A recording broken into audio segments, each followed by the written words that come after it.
Bismillahirrahmanirrahim. Assalamualaikum warahmatullahi wabarakatuh. Alhamdulillah wa syukurillah wala haula wala quwata illa billah. Asyhadu an la ilaha illallah wa asyhadu anna Muhammadan abduhu wa rasuluh alladzi la nabiyya wa la rasula ba'da. Semoga pemirsa semua dalam keadaan sehat walafiat serta lancar dalam segala urusannya, serta dilapangkan hati dan rizkinya agar dapat melaksanakan segala tugas-tugas baik sebagai hamba Allah maupun khalifatullah. Pemirsa yang dirahmati Allah Subhanahu wa taala, adapun pembahasan kita kali ini adalah tindak lanjut syahadat. Sebagaimana biasa, sebelum masuk kepada pembahasan, kami memohon dukungannya agar kami tetap semangat dalam menyampaikan dakwah Islam ini dengan mensubscribe, like, share, serta komennya. Dan jangan lupa untuk tetap menyalakan tombol loncengnya agar tidak ketinggalan pembahasan dan update dari channel peradaban ini.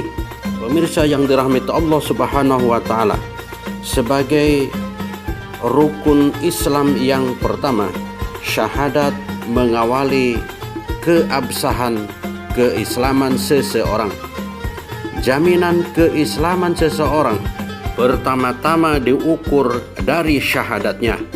Bahkan pengakuan keislaman seseorang harus dibuktikan pertama-tama lewat atau dengan syahadatnya.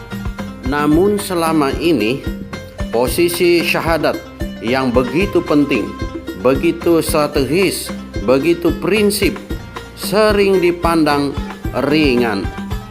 Seolah-olah seseorang yang telah bersyahadat tidak terkena beban tanggung jawab sebagai konsekuensi dari pernyataannya itu. Syahadat memang merupakan pernyataan yang menandakan seseorang menjadi muslim. Tetapi sebuah pernyataan tanpa tindak lanjut adalah pernyataan yang kosong. Syahadat baru bermakna bila disertai dengan bukti. Sikap menyepelekan syahadat sebagai akibat kekeliruan pemahaman akan melahirkan banyak sekali kesalahan berantai, kesalahan yang berkelanjutan. Jika dari awal sudah salah, sangat sulit kita menyadari kesalahan berikutnya. Tentu upaya perbaikan itu harus dimulai dari pangkalnya, yakni syahadatnya. Begitu tingginya nilai syahadat itu.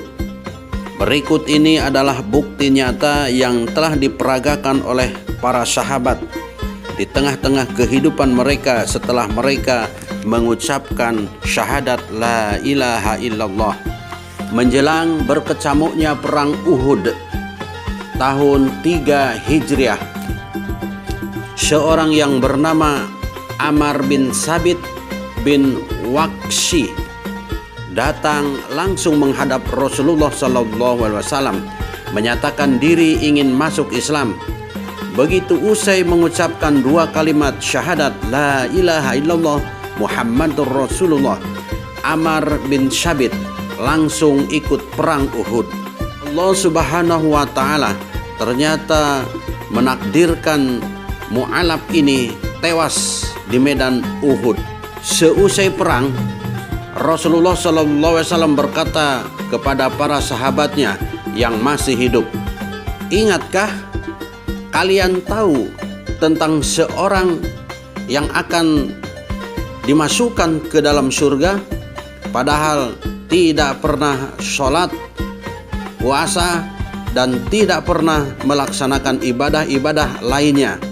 Lihatlah mayat yang tergeletak itu. Dia adalah Ammar bin Thabit bin Waqshi yang baru saja menyatakan masuk Islam setelah subuh dan gugur sebelum sholat zuhur." Kasus ini memberikan gambaran bahwa penilaian Allah Subhanahu wa taala adalah syahadat. Syahadat orang ini benar-benar terbukti dan terpatri dalam kalbunya. Karenanya usai mengucapkan 2 kalimat syahadat, langsung menyerahkan dirinya hingga mengorbankan nyawanya pun sanggup dilaksanakan. Maka Allah Subhanahu wa Ta'ala berkenan memasukkannya ke dalam daftar manusia yang akan menghuni surganya. Karena itu perlu disadari sepenuhnya oleh kita bahwa syahadat membutuhkan bukti dan tindak lanjut agar memiliki makna dan nilai di sisi Allah Subhanahu wa Ta'ala. Tindak lanjut syahadat antara lain, yang pertama, mengilmui Islam. Bersyahadat artinya bersaksi, membuat pernyataan menjadi saksi karena yakin sepenuhnya dan dilandasi kesadaran sesadar-sadarnya, bukan karena dipaksa, karena syahadat menyangkut persoalan yang sangat mendasar dan sangat sensitif. Setiap orang yang ingin masuk Islam lebih dahulu harus mengucapkan 2 kalimat persaksian atau syahadat. Kalimat yang singkat ini mengandung arti yang amat dalam, sebab kalimat itulah yang mengeluarkan orang dari kekafiran menuju penyerahan dirinya kepada Allah Subhanahu wa Ta'ala atau Muslim, yang menyelamatkan manusia dari neraka kepada surga dan membebaskan manusia dari segala jenis perbudakan menuju pengabdian kepada Allah Subhanahu wa Ta'ala. La ilaha illallah sering hanya diartikan secara fasih, tidak ada Tuhan selain Allah, sehingga mengakibatkan banyaknya orang yang telah bersyahadat tetapi pola hidupnya masih meniru pola hidup orang-orang yang tidak bersyahadat atau orang-orang jahiliyah dan orang-orang kafir sekalipun, baik dalam ucapan maupun dalam bentuk tindakan atau perbuatan. Padahal sesungguhnya kalimat itu sangat aktif, sebab la di sini berfungsi sebagai la nafyin lil jinsi, menghilangkan segala jenis ilah. Dalam tafsir Ibnu Katsir, ilah diartikan yang menenteramkan, yang melindungi, yang menggelisahkan jiwa bila berpisah, yang memperbudak, dan yang orang rela dirinya diperbudak, dan yang tersembunyi atau cita. Jadi orang yang telah bersyahadat berarti ia telah berikrar untuk menghilangkan segala jenis yang menenteramkan, yang melindungi, dan seterusnya. Akan tetapi jika seseorang telah bersyahadat tetapi masih mencari penentram, pelindung pada selain Allah, maka dapat dipastikan bahwa syahadatnya belum syah. Pemilihan Allah Subhanahu wa Ta'ala sebagai ilah satu-satunya menuntut gerakan perbuatan baik secara kultural maupun struktural. Semuanya bergeser menyesuaikan diri dengan ketentuan ilahi, mulai dari apa yang dicintai dan ditakuti, apa yang menjadi harapan dan kebencian, kebiasaan serta perilaku, selera dan jadwal hidup, semuanya terpengaruh sesuai dengan standar yang telah ditetapkan Allah Subhanahu wa Ta'ala. Pada saat menyatakan syahadat, saat itu pula harus ada furqan atau pembeda yang lebih jelas bahwa mulai hari itu berbeda dengan kemarin, mulai hari itu berbeda dengan orang-orang kafir. Hari itulah benar-benar menjadi Islam. Syahadat tidak mengenal masa percobaan, tidak ada alasan, misalnya karena baru masuk Islam kemudian merasa berat akhirnya keluar dari Islam. Tiada alasan juga untuk melanjutkan hobi lamanya, misalnya berzina atau mencuri. Bila hari ini bersyahadat, berarti hari ini juga wajib menunaikan kewajiban sebagaimana muslim lainnya. Karena itu bersyahadat harus disertai dengan kesadaran dan pemahaman yang benar.